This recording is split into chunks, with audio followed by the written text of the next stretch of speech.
Baik, terima kasih. Sebelumnya Ibu akan absen terlebih dahulu ya. Aisyah, Hadir. Vina, Hadir. Eva, Hadir.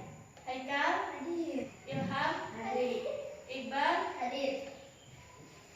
Nah, alhamdulillah pada masuk semua ini kita akan belajar tentang kebijakan moneter dan kebijakan fiskal. Apakah ada yang ingat di pertemuan kita sebelumnya kita belajar tentang apa? Inflasi dan indeks harga. Ya, betul.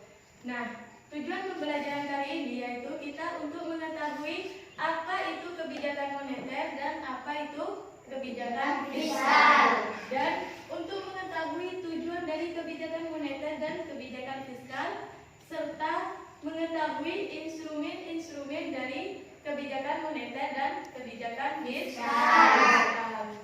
Simak betul-betul materi yang akan Ibu sampaikan ini karena materi ini sangat penting untuk masa depan kalian. Ya, nanti di akhir Ibu akan membagi dua kelompok. Kita bermain ya. Nanti di sini Ibu mempunyai permasalahan. Nah, nanti permasalahan itu kita pecahkan bersama. Nanti kelompok A yang akan memberikan soal, kelompok B yang akan menjawab atau sebaliknya. Dan di situ Ibu akan menengahi dari permasalahan yang akan kalian paparkan. Nah, langsung saja ya. Yang pertama yaitu tentang kebijakan moneter. Pengertian kebijakan moneter ialah langkah-langkah yang diambil otoritas moneter untuk mempengaruhi JUB. JUB di sini jumlah uang beredar dan daya beli uang.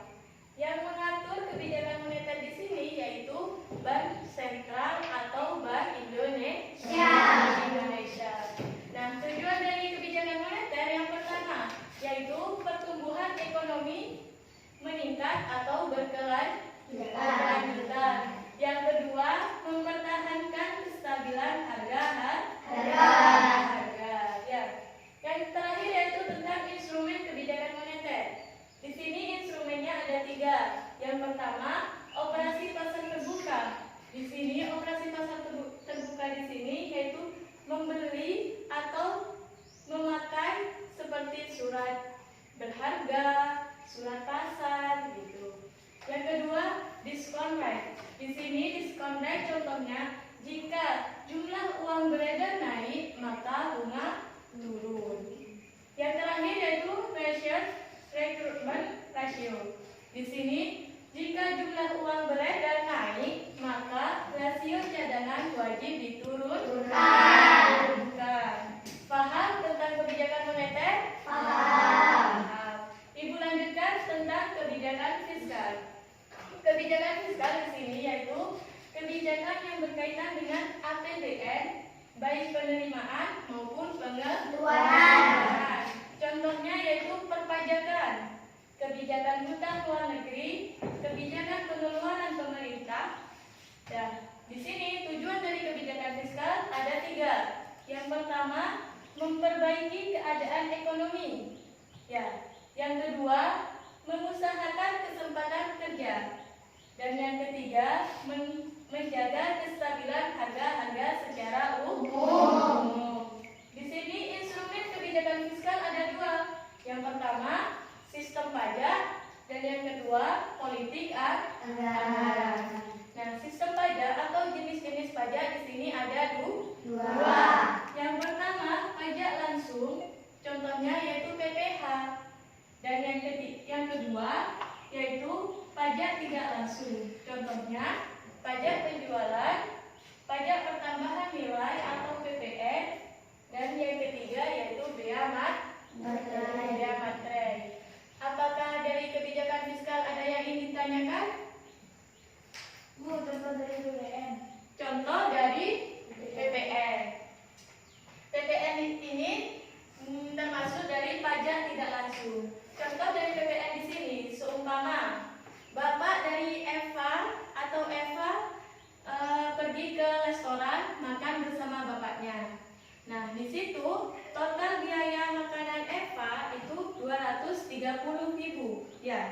Nah, 230.000. Sedangkan PPN di sini 10% dari total biaya. Jadi 230, 10%-nya yaitu 23.000. 23.000. Ayahnya Eva bayar 230 dan 23.000. Paham tentang PPN? Paham. Apakah ada yang ditanyakan tentang kebijakan moneter dan kebijakan fiskal? Tidak ada. Tidak. Jika tidak ada, kita langsung ke problem solving atau kita jelaskan tentang kebijakan moneter dan kebijakan fiskal. Silakan, ini kelompok A bagi kelompok A dan di sini kelompok B. Kita buka buku paket halaman 30 semuanya. Nah, di situ kan ada sebuah permasalahan. Kepada kelompok A, pilih permasalahan apa yang ingin diajukan kepada kelompok B.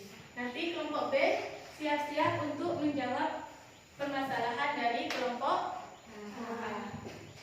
Silakan Ibu kasih waktu 1 menit. Diskusikan dengan kelompoknya. Sudah selesai? Tidak. Langsung sebutkan kepada kelompok B. Untuk mendukung pelaksanaan kebijakan moneter, pemerintah menetapkan kebijakan fiskal. Tujuan utama pemerintah menetapkan kebijakan fiskal adalah Silakan diskusikan kelompok B terlebih dahulu. Sudah. Silakan dijawab. untuk mencapai dan mempertahankan kestabilan ekonomi. Bagaimana kelompok A? Paham? Fiskal itu merupakan kebijakan pemerintah dalam bidang anggaran negara. Jadi, betul apa kata kelompok B untuk kestabilan ekonomi di negara. Ya, jadi tujuannya kebijakan fiskal di sini kan betul memperbaiki keadaan ekonomi, mengusahakan kesempatan kerja, dan menjaga kestabilan harga-harga secara umum. Ya, bagaimana? Apakah ada permasalahan yang akan dibahas lagi? Tidak ada. Sebelum kita mengakhiri, di situ di halaman 32 dibuka buku paket halaman 32. Nah, kan di situ ada tugas individu ya. Tugas individu dikerjakan di rumahnya masing-masing, dikumpulkan di pertemuan yang akan datang ya, ditulis di kertas folio bergaris. Ya, paham? Paham. Ditulis di kertas folio bergaris. Nah, sebelum Ibu mengakhiri pertemuan kita kali ini, Ibu ingin menguji apakah kalian paham tentang materi kali ini. Coba Haikal beri kesimpulan tentang materi yang telah Ibu sampaikan pada hari ini. Kebijakan moneter berkaitan dengan uang beredar, sedangkan kebijakan fiskal dilakukan pemerintah. Nah, ya betul bahwa kebijakan moneter itu berkaitan dengan uang dan berkaitan dengan uang yang beredar atau daya beli uang. Sementara kebijakan fiskal di sini berkaitan dengan pemerintah untuk mengetahui pengeluaran atau pendapatan belanja negara. Ya. Sebelum Ibu akhiri, apakah ada yang ditanyakan? Tidak. Tidak ada. Jangan lupa tugasnya dikerjakan di rumah masing-masing ya. Ibu akhiri pertemuan kita kali ini. Semoga ilmu yang kalian dapat bermanfaat